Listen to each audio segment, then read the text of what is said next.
تمام دوستوں کا شکریہ جو آئے خاص طور پر اس گفتگو میں اور اپنا اپنا فیڈ بیک بھی دیا. مشاعرے کے حوالے سے بھی بہت ساری باتیں ہوئیں.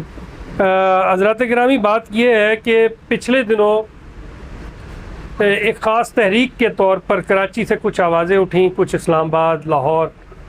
دوستوں نے یہ کہا کہ گروہی منافرت بڑھتی چلی جا رہی ہے.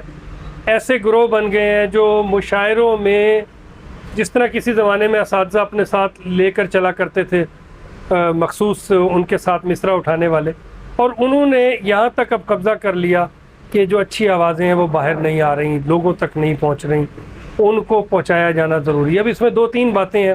ایک تو یہ کہ اگر کوئی ذاتی حیثیت میں کوئی مشاعرہ کر رہا ہے، ذاتی حیثیت میں کسی دوست کو بلا رہا ہے، تو بہت اچھی بات ہے، ہم اس کے لیے بالکل ہم جو اس حوالے سے آواز اٹھا رہے ہیں. بہت ساری باتیں ہیں لیکن اس وقت صرف دو تین باتیں. اس میں پہلی بات یہ کہ ہمارے جو سرکاری ادارے ہیں اور سرکاری جامعات ہیں، یہ کس بنیاد پر لوگوں کو سلیکٹ کرتی ہیں.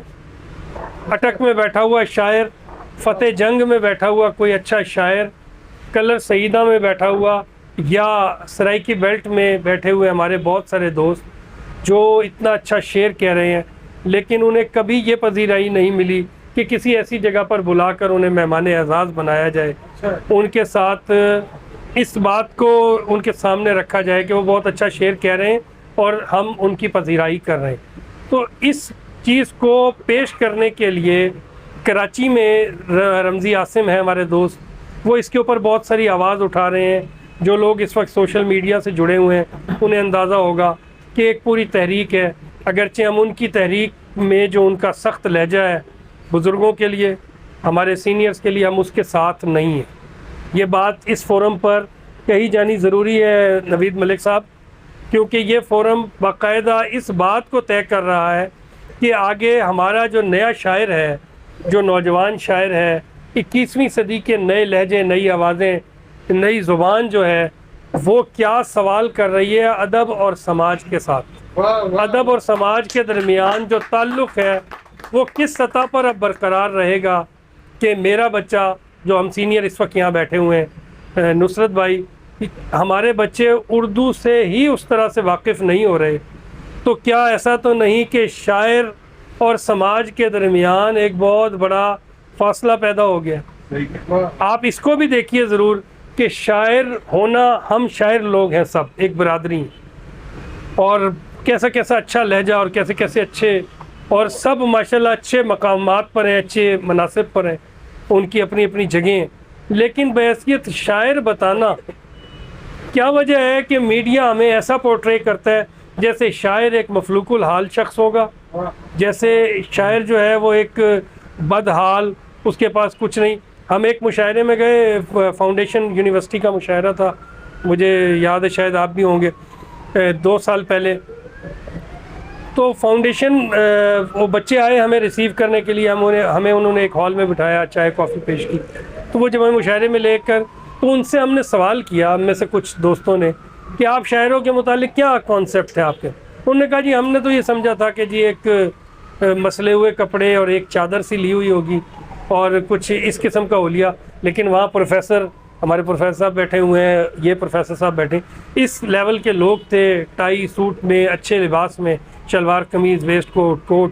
تو کہنے کا مطلب یہ کہ ان کے ذہنوں میں فاؤنڈیشن یونیورسٹی کا سوشل سائنسز کے جو بچے تھے، ان کے ذہنوں میں ہمارا کوئی کانسیپٹ اس مشاعرے سے پہلا مشاعرہ ہو رہا تھا اچھا نہیں تھا. ہمیں اپنا مقام بھی بنانا ہے، ہمیں یہ گروہ بندی توڑنی بھی ہے. ہم نام نہیں لے سکتے، میں بہت سارے نام جانتا ہوں، پورے پاکستان کے لوگوں سے میرے رابطے ہیں، اور راستہ کے عنوان سے ہم ایک تنظیم پہلے ہی بنا چکے ہیں. ہم راستہ مانگ رہے ہیں اپنے بچوں کے لیے، یہ جو نوجوان بیٹھے ہیں ان کے لیے. اگلی ایسی نشست میں میں یہاں نہیں ہوں گا، یہاں میں نام لے رہا ہوں، مثال کے طور پر قیوم طاہر ہوں گے، جنید آذر ہوں گے، عبدالقادر طابہ ہوں گے، احسان اکبر ہوں گے، جلیل علی ہوں گے، اور ہمارے بچے ان سے سوال کریں گے کہ ادب اور سماج کے درمیان یہ اتنا بڑا فرق کیوں آیا، پچھلی نسل نے کیا ایسا کیا کہ ادب اور سماج دونوں ایک دوسرے سے دور ہو گئے. تو اس بات کو لے کر ہم چل رہے ہیں. میرا آج یہاں آنے کا مقصد مشاعرے میں نے بہت 30 سال میں بہت سارے مشاعرے پڑھے, بہت ساری جگہوں پر لندن تک جانے کا موقع ملا, انگلینڈ تک جانے کا موقع ملا, اور دوسری جگہوں پر کراچی. لیکن میرا یہاں آنے کا مقصد یہ تھا کہ میں آپ تک یہ بات رکھ سکوں کہ یہ کسی کی اجارہ داری نہیں ہے. ادب کسی ایک شخص کا نہیں ہے, نجیبہ عارف صاحبہ کا نہیں ہے. ادب جو ہے مقتدرہ قومی زبان کا نہیں ہے, کسی سرکاری جامعہ کا ادب نہیں ہے. ادب میرا ہے, ادب ان کا ہے, ادب آپ کا ہے. ہمیں وہاں پر اپنی پوری نمائندگی چاہیے. آپ درجہ بندی کیجئے. شاعری ایک جیسی نہیں, اللہ نے توفیق سب کو برابر نہیں دی. کوئی بہت اچھا شاعر ہوگا, کوئی درمیانہ, کوئی میری طرح کا جو ہے وہ, تو ہر طرح کا شاعر ہوگا. درجہ بندی کیجئے اور سب کو یہ موقع برابر سے ملے کہ وہ پاکستان اور پاکستان سے باہر بھی جہاں سرکاری سطح پر کچھ ہی چہرے ہیں جو ہر دفعہ ہمیں نظر آتے ہیں دیکھنے کو. کراچی سے احمد شاہ صاحب نے گیپ آیا اور اس کو کور کر لیا. وہ سرکاری ادارے آرٹس کونسل کے اس وقت صدر ہیں, وہ منسٹر رہے پیچھے. اب وہ پورے پاکستان میں آرٹس کونسل کا پیسہ لگا رہے ہیں. ابھی انہوں نے بلوچستان میں ایک کانفرنس کی جس کا ماحول بالکل اچھا نہیں تھا. ویڈیوز ہم نے دیکھی, وہ کوئی اتنا اچھا پورٹری نہیں ہوا. شاعر کا نعرے لگ رہے تھے, برا بھلا کہا جا رہا تھا شاعر کو. ہم چاہتے ہیں شاعر اپنی عزت بھی بحال رکھے اور شاعر کو مناسب جگہ ملے. دوست جلدی میں ہے. یہ آخری جملہ یہی ہے کہ اس پروگرام کو ہم آگے لے کر چلیں گے. آپ تمام دوستوں سے امید ہے کہ اس گفتگو کو بھی آگے بڑھائیں گے, اور اگلی دفعہ میں یہاں بیٹھ کر, یہ ابتدائیہ تھا جو میں کہہ سکتا تھا کہا, ہم آگے دوستوں کو لے کر آئیں گے.